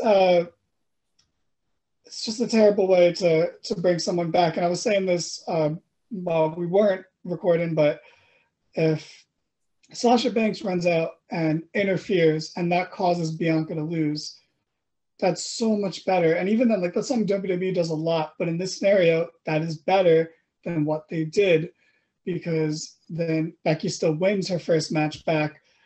Bianca is protected in defeat, and then Sasha makes an impact right away. And then they have multiple plates spinning. And hell, they do that in AEW all the time. There's interference in almost every match. WWE used to do that all the time, where there'd be interference in every match. And there just seemed to be no reason to do this now. You kill Becky's momentum, you kill Bianca's, and to once again compare it to AEW. Sorry, I didn't do that a lot, but the match ended with Bianca not with Becky in position for the KOD, but close to it, doing an impressive power spot, picking her up out of the disarmer, and then Sasha comes out. So now Becky, you know, in all actuality, your star, your biggest, honestly, second biggest star in the company to Roman, like, and that's it. Like, now is taking the visual loss to Bianca, whereas when Kenny and Brian went to their time limit draw, no one was in control. They were at a stalemate. They were punching each other. You don't know who was going to win if the match went on another 5 minutes. It was uncertain. And no one looked bad out of coming out there at all. Whereas here, you've almost killed 3 people in one shot. And I don't know. I kind of thought that this match was going to go Becky wins through heel shenanigans. And then she moves on so Bianca can get away from the title for a little bit and then come back to win it down the line. But now I feel like she's going to end up in a Drew McIntyre situation where she never leaves the title picture and it makes her stale as opposed to making her into the star that she's so close to being. I think this is going to oversaturate her if this triple threat they're clearly building towards doesn't end with Becky moving on from both of them to like Liv Morgan or whoever the fuck. Like they have no one else ready, but it's Zelina Vega. going to ruin. She's won one match. Let's not pretend that she's credible for anything. It might be Liv, honestly. It is the way they set it up. Liv's the only babyface like who's won matches lately, so it's got to be her next. But yeah, I think it's gonna. I think this hurts Bianca, Becky, and Sasha all in one fell swoop. But the match was really good. I know I said that in the beginning, but not completely shit on it. It was really just the ending that ruined everything. Yeah, I have to agree. Where again, as was with most of the night, the wrestling itself was very good. But what were they trying to accomplish with this finish? Were you just trying to just immediately slingshot a triple threat? Like, I found no purpose to this ending. Even occasionally when WWE has a DQ, at least there's some purpose to the ending. This had none. It was just like, hey, we're going to bring Sasha back. Cool, great, grand, wonderful. Now she's in the middle of this nonsense. Well, as someone who still disagrees with how the ending was played out, I understand the WWE logic of it. One, you're reinserting Sasha into a main event level feud again for the title. So big comeback for Sasha, even though it didn't really work. Bianca is still protected by not taking another loss to Becky. And Becky, the heel, you know, she's never real. I don't think she's ever really main event feuded or main roster feuded with Sasha. They did. So, they did a Hell in a Cell match. Becky? Yeah, Becky and Sasha did a Hell in a Cell. It was great. God, you were right. You're right. How the hell did I forget that? That's the first time Sasha came back after taking a 6-month hiatus after WrestleMania. No, you're absolutely right. You're absolutely right. But granted, the dynamic is definitely different now. And there's a lot that they could do with it. And why not? I'm not saying I agree with it, but that's the WWE logic here. No, yeah. You now have a triple threat, so Bianca doesn't have to lose again, or Becky doesn't have to lose the title, and Sasha can eat pin after pin after pin, but Sasha has that mystique and that if factor that it doesn't matter. She's still going to be a big deal. But then what's the point of, like, there's no wins and losses in WWE, you know, like there's no record. They don't keep track of it. So like, I don't understand the point of the DQ here. Then you could, I guess if you're trying to do the triple threat, then the DQ makes sense. But I think to Danny's point, it would have made a lot more sense if Sasha gets involved, costs Bianca the match, and then maybe they feud for a while, get Bianca away from the title for a bit, and then have her build herself back up and bring her back around to win the title.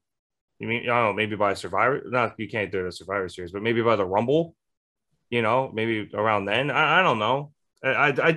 I'd rather see that than whatever the hell's going on here. Although I guess I got to give them a little time to figure it out. But a quick tangent though, because like you said, the WWE doesn't care about wins and losses, but clearly they know it does matter and it works because, Becky is such a big star because ever since she became the man, she's virtually undefeated. Like, she never lost the title before she left. Like, she went undefeated pretty much for over a year and a half. So they know that it works. And, obviously they know it works because look at Roman. Is never losing unless their top two people are the ones who have lost the least. Like, so that's not a coincidence. That's not a, it just so happens that the people who lose very seldom are top people. John Cena barely ever lost. He happens to be our top guy. Like, it's, you can come back from losing a lot to still make it to the top, but you can't stay at the top if you're losing a lot. And Becky's the perfect example of that because she used to lose all the time before she became the man, and she stopped losing, and she's the number 2 star in the company. It's like the wins and losses do matter, and they know it. They just don't want to protect most of the roster, so they say it doesn't matter. The only actual pro of any of this is that we do get to see Sasha and Becky. They've kept them away from each other, I think, enough besides that Hell in a Cell, that I think people want to see that because, God forbid, if we have to see Sasha and Charlotte one more fucking time, I think we all drag sharp objects across our throats. But that being said, the Reigns of Castamere start playing. I really don't mind Sasha and Becky, but I'm with you guys. The finish was just, I don't even mind, knocking Bianca out for a while, even though I'm in love with her. But knocking her out for a minute makes sense, but the finish just, it was tacky. It's a suck the air out of the arena finish, not a get hyped for what's next finish. And to James' point, honestly, it's really a disservice to Becky more so than anybody because she's fresh, she's back, she's a heel, and now she has help from Sasha Banks out of nowhere. Like, I see what they tried to do with the comeback and the heel tactics, put it together, and now you have these two monsters against each other, but it fell short to what I expected. It didn't really work. It was dry. Yeah, I gotta agree. Yeah, it's just, I think dry is a very good word to describe it. Like, it's just, another is just like weird, oh man, like we're doing this again type of WWE finish. Just play it out. It's flat. Yep. Like, now, something that wasn't played out, what was completely out of left field, is the finish to the Roman Reigns against the Demon Finn Balor match. I don't know. No one knows what happened there. James, go ahead, take it. Okay. Maybe you have some insight into what the hell happened, because I don't. So, in simplest terms, in an effort to protect the demon Finn Balor, an act of God happened where the ring broke. Finn fell to the mat, got up and got speared. 1, 2, 3. Now, on its own, not a bad finish. If I'm being really honest, Roman on his own couldn't do it. A freak of nature needed to happen for Finn to lose. But, boys and girls, that's not all that happened. This immediately followed what was an incredibly unique comeback for Finn, where Finn gets speared through the barricade by Roman. Every member of the bloodline is down. Finn is down. What's going to happen? Boom, boom, boom, boom. The heartbeat drops. The red light goes on. Finn convulses on the floor like a flopping fish. And then he resurrects himself and just obliterates Roman. Obliterates him. The music is playing in the background. The red light's happening. The smoke is happening. Honestly, it was awesome. Like, it was a little corny. It was, but like, it was, I know I keep mentioning like anime, but it felt like an epic comic book cartoon fight scene. And I know that's not what we always want from wrestling. Sometimes we want the realism, but if you're dealing with a character like Finn Balor, if I could believe the Undertaker could strike lightning, I don't mind the fact that the Demon could resurrect himself. It's fine when it works in that bubble. But to have these two events happen together, have that epic first time resurrection for the Demon happen in a match. You have him win afterwards. You do not have him lose because he tripped off the top rope breaking. These were two events that on their own could have worked, but together clusterfucked that finish and nobody cared. Nobody cared. You had, everyone knew Roman was going to win. Everyone knew Roman was going to win. But for that split second, we believed when the Demon resurrected himself, it's happening. Finn is going to beat Roman. And instead, they're like, nah, we just took this epic, cool moment, and it means nothing. So if it ever happens again, no one's going to care because he already lost this way. And I'm a Roman fan. I'm a fucking Roman fan. But what the hell? I'm sorry. I'm sorry. I'm heated. I hate the fact that they fed the Fiends to him. I love the Fiends. I mean, I think it's the demon. Excuse me. Yes. Well, I'm surprised if he was around, they probably would have fed the Fiend to him too, knowing that. Absolutely. But they did. Oh yeah, it's true. Roman won the title from him. Ah, yeah, absolutely. Thank you. See, they're just feeding every supernatural being they have. They fed Taker, they fed the Fiend, now they're feeding the Demon. Apparently, the Demon's main weakness is Samoan people named Joe. But oh my God. Or Samoans in general. I got to take a walk. I've already been broken by WWE, but that just beat me. I'll be back in a second. I officially win. I finally told a bad enough joke to make James walk off the set. Oh, man. Great joke. Thank you.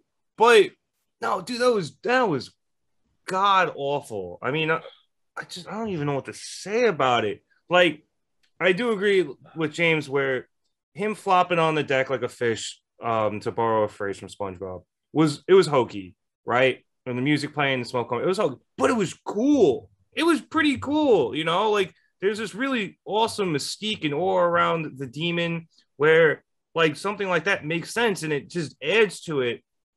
And then he just falls, you know. Like I'm almost kind of hoping that like Paul Heyman comes out on Saturday and it's like, oh yeah, we set that up, you know. But or like, you know, if they had built to that, you know, that would make way more sense than just, oh, there was an act of God, the ring broke. Like Paul Heyman setting that up would make way more sense, you know, because Finn going to the top rope is gonna happen. That's how he hits his finisher. And them playing to the fact where, oh, we did this in advance is Extreme Rules. There's nothing you guys can do about it. Is a way better storyline than Act of God. If the only like, you're welcome, WWE, take that. The only way out of this is if that act of God was to shun the Demon and now he's like a fucking angel or something. This was so like, Finn Balor is such a unique and already developed and loved character for both of these, like James said, for both of these events to happen like consecutively, it makes him look like utter shit. And I hate that because I'm with you. I love the Demon. And like the kid in me sparked once I heard the heartbeat. I'm like, oh shit, we get a WWE 2K20 comeback just like in the game. I was hype off that for a second. I'm like, oh shit, he might win, but something's gonna happen. But for it to be that was just insulting to, I think, everyone's intelligence. It wasn't a good call. It wasn't a good call at all. That drop kick through the table was filthy too. Yeah, the match was like, it was building to be good. It was the finish fucked everything up for me. Yeah, tarnished the match. I mean, I don't I kind of disagree with you guys in the sense that I thought the comeback was stupid. Like, I think if you take away the music and the heartbeat and the flopping like a fish, and especially the red light, it's great. It's great. So if you take away everything from it, it works. Yeah, if you take everything but the wrestling aspect of it, yeah, it works great because like the demon's never been actually supernatural. It's just Finn painting himself up. It's psychological. Like, don't give him actual magic. They've gone back and forth on that a little bit. It's but like, especially with the music, I think the music's the worst part because like, did he pay off the guy in the production truck to like? It's just so bad, and like I like anime, so it's not even like I can understand the comparison, but like I think this would have worked in the Thunderdome era. You can do this kind of stuff, and that's fine. I wouldn't complain about it at all in the Thunderdome era. Like I was a fan of 90% of the cinematic like matches they were putting out back then. That's like I would have liked it back then. Maybe like strong word, but and then the finish, like yeah, you could do those like freak accident kind of things, like oh, like this guy would have won, but something unexpected happened. Like that's kind of cool, but you know, Roman did look up to God to like thank him after the battle. Yeah, that's funny. I think it's a waste of the demon. It's a waste of Finn Balor. Like, and you can't even call it an NXT call up, but they kind of just botched another NXT call up. They've been botching him for years. Like it's so bad. Like I'm not even that mad that Roman's the first person to beat the demon. It's just I don't like the way they did it. Well, Samoa Joe beat the demon as well. So. Yeah. The main roster. But they pretend that didn't happen. So I can live with that. NXT is basically not canon anymore. So what does it matter? But I don't know. I didn't think it was good. I like that they tried so hard to protect Finn. Like I actually really appreciate that, and it shows me that they do think he is a main event guy. And if he was on the show Roman wasn't on, he probably would be champion. Like, you know, I like that aspect of it. Like, you know, with a lot of Roman's feuds, he does like protect the person in defeat like 90% of the time. And I think this one was the most extra shenanigans involved to date. You know, like I feel like they keep escalating that. So you know, that's good. It's one of those like, who wrote this? Like, who put this together? Did no one say it out loud? Like, how did once you say it out loud, it starts falling apart. So did no one say it out loud? Like, the worst part is, and I know we've discussed it before, it's how avoidable this was. You didn't need to book Roman versus the Demon. We haven't seen the Demon at this point in literally years. So he why did come out when he faced Brock Lesnar? Like, yeah, like why bring the Demon out just to give Roman the win when we've already established now that this Finn is in better shape than he was before he went to NXT? Like the win Roman had over Finn on SmackDown sufficed to me. Like it was a great match. Roman needed to pull out all the stops, but he still beat him. Finn looked protected. Enough. Period. It was a low blow. Done. Yeah, low blow. The Usos. By the way, I will say I did love the callback to that with Finn low blowing Roman out of the pin. Yeah. Great spot, and I love that they had that memory for it. That was perfect. But man, it's all so avoidable if you just don't bring the Demon back for this. You know why they probably did it? My money? Fox. That's my money. That's what my money's for. Is, you know, Fox is probably... I've heard Fox is upset they didn't get CM Punk back. I've heard Fox is upset certain people have gone to Raw. Like, and they probably just want to keep popping ratings because AEW's more than giving them a run for their money. They're whooping their ass. I think Fox definitely asked for a lot, but I think this was completely just another feather to put in Roman's cap. I agree. That helps. I think that's all this was, honestly. I agree. Porque no los dos. They could have, you know, Fox could have been like, hey, like, can you give us, you know, something good? And be like, hey, we brought the Demon back. That works. All right, let's feed him the Roman. You know, it could, you know, be a bit of both. And now there is no one on SmackDown currently who can beat Roman. Yeah, I was gonna say who's even beating next? Everyone. We have to. Well, there is the draft, so I guess they're gonna have to move somebody over. Drew McIntyre for sure. But were they gonna feed him the Roman? Yes. I mean, Roman has been saying in interviews, it's like in kayfabe, of course, he's been saying, there are some talent in WWE who I do keep my eye on, and Drew got a hand. Like, I like to call Drew my little number 2 in the company. He's my little number 2. And they've been stoking those flames since the last Survivor Series where they wrestled each other. But oh God, if Drew gets fed to him too, that might be just what breaks me for WWE. It's gonna be 3 matches in like a 2-month span. Oh God, gonna lose all 3 of them. The worst part is what you said wasn't even like that far from what's most likely going to happen. Right, and I think Drew is in such a place that can't happen. That cannot happen right now because he's on like a down. I mean, look, I know we're getting a little away from SummerSlam and we want to wrap up, but Extreme Rules. Yeah. That's how tired I am.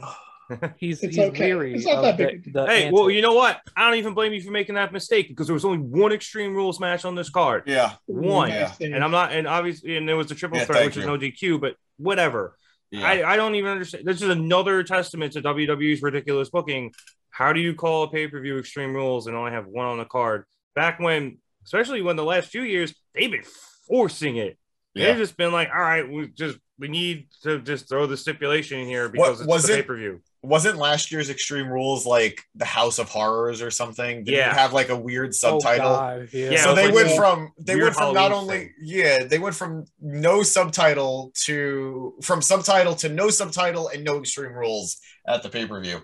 And I don't get it. But just finishing up with Drew challenged Big E on Raw. Drew's going to lose to help put Big E over as champion. And that's what you should do as you're leaving, most likely to go somewhere else. And I understand everyone says Drew's been on the downturn, but the thing is he was champion for like a year, if not more. And they wanted to you need to transition him out of that title scene and have him do something else. I think he's going to feel like a big deal once he gets to SmackDown. But I don't want him to be a big deal just to lose to Roman. I don't. Like, even if he does lose to Roman, I don't, not so early. Well, I said that jokingly, but part of me thinks he's the only person to beat Roman because, like, there's no one else. Like, Rock's not going to beat Roman. Like, that's just to give Roman the big win, But, like, after that, like, I think it has to be Drew. Like, so then, are we holding off Drew Roman until after WrestleMania at this point? No, I think they do it once before and then still do it after because it's WWE and they don't care. Just do it again. Yeah, I guess that or it's maybe Bobby Lashley. I could see Lashley doing it. Although I think Lashley's another guy that's just going to get fed to him. Like, he's already been fed to Roman in the past. Yeah, I was going to say he already beat him, didn't he? Yeah. Yeah. Oh my God, I know we didn't do anything that week, but. That's tied into why I put the note in the doc about the weird Raw bookend because there's been like a pattern every week. Like the Gauntlet started Raw, then got DQ'd, ended the match. The New Day versus the Bloodline match, like Bobby interfered, and then the 3 of them had a triple threat to main event tonight, and they keep doing this weird pattern and in like a 3-week span, Bobby's taken like 5 pins. Like awful. He went from barely ever losing to like non-stop to the point where like when Roman beats him in like a month, like it's not going to be a big deal because he's lost so much recently. Which is a shame because they've been billing him as such a big character, a winner. Like he was the man, and his entrance is still one of the better ones in the company. I think he has great. He's actually one of the few people who I like that 3D thing that they do. The augmented reality stuff. Yeah. I actually like that with the storm clouds and the lightning and everything. I think that's really cool. He's going to lose to Goldberg too. He really is. As long as it's not for the title, I don't care. Yeah, I'm not even gonna watch. Don't watch the Saudi Arabia shows, people. Don't do it. It's not worth it. You're wasting your time. You're gonna feel dirty afterwards anyway. Fuck it. It's like in the middle of the day. I'll be working, so I'm not even worried about it. Yeah, I could find better background noise. Right. All right. I think that about wraps everything up. So I'd like to thank everybody for listening. As we briefly mentioned earlier, the WWE draft is happening. I believe it starts on this Friday, and then we'll continue on Monday. So if anything major happens, we will definitely be all over social media. So make sure to follow us on Twitter, Facebook, and Instagram. Mark It Down Pod on Instagram, Mark It Down _pod on Twitter, and Facebook. Just search Mark It Down Pod. I'm sure you'll find us. So be on the lookout for that. Other than that, I would like once again thank you all for listening. I'm Nick Cummings for Chad Big Bad Johnson, Dana Hernandez, and James Gisante. I'd like to wish everybody a good night here, but have a good one.